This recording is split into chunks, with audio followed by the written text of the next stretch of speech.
Be ready for dictation, in which 770 words will be dictated at the speed of 110 words per minute. So be ready. 5 seconds to go. Start. Irrigation and power form the basis of the agricultural and industrial development of our country. After the droughts of the previous 2 years, no one in India needs any reminder about the vital importance of irrigation. There is also no doubt that electricity will always be a basic element in any formula for progress. The drought has also proved that electricity is an input for agriculture. I am glad to be here because, as engineers, scientists, and technologists, you represent the future. As citizens and administrators, we look to you to uncover our natural resources and suggest how best these might be exploited in the national interest.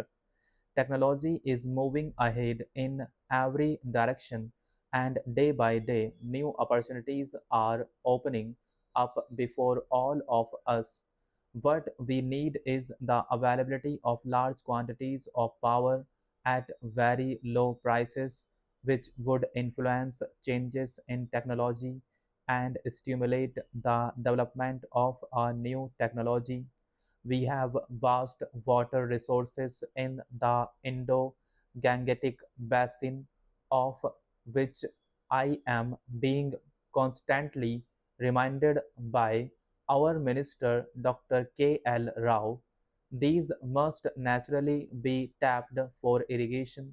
When one merely thinks of all that our institutions or a board such as yours can do, the prospects are truly exciting and open up new vistas in many areas of national life. You have already mentioned, Mr. President, the importance of electrification, and I am glad to find that some aspects of rural electrification figure on your agenda. In most of our 5 lakh villages, people are still prisoners of daylight and therefore have a short working day. At one time, we hoped that we would be able to electrify at least 1 lakh villages by 1990, which is the Gandhi centenary year. I still hope that we will somehow manage to reach this target and will continue to make rapid progress towards bringing electricity to the remaining villages. Today, we are able to build a good deal of the generating and transmission equipment which is required, but we have also to improve the economics of our power generation and transmission so as to supply cheap power to needy consumers and yet earn profits on the operations of our electricity undertakings. The development of regional grids will assist in optimizing the distribution system. This will be a great help to enrich all of us and yield better and quicker results.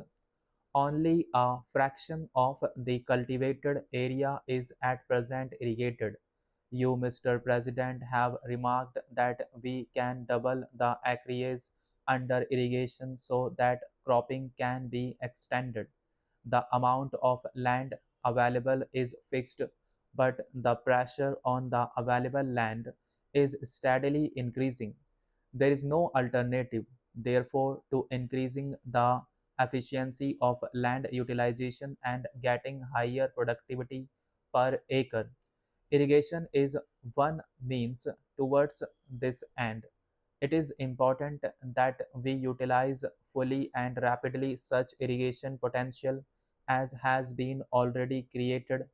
I think this requires much closer association than is generally found between the irrigation engineer, the agronomist, and the farm extension worker. Planning for the utilization of water must commence at the time an irrigation project is conceived. It cannot be left to be taken up when construction is advanced or after strong has been completed. I have been heartened to hear of the good work which has been done is the Kosi area. This might well be a model along with some others to be studied with advantage. India already has what is said to be the largest irrigation system in the world, but I am told that our water management system could be greatly improved. Irrigation can be wasteful, and irrigation without drainage can cause damage. Water management and soil conservation constitute sciences in themselves, and I am happy that you are holding a symposium on the problem of water management.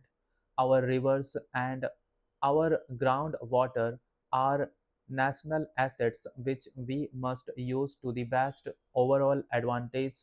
I am deeply concerned that there was sometimes been a controversy over what are termed interstate river waters.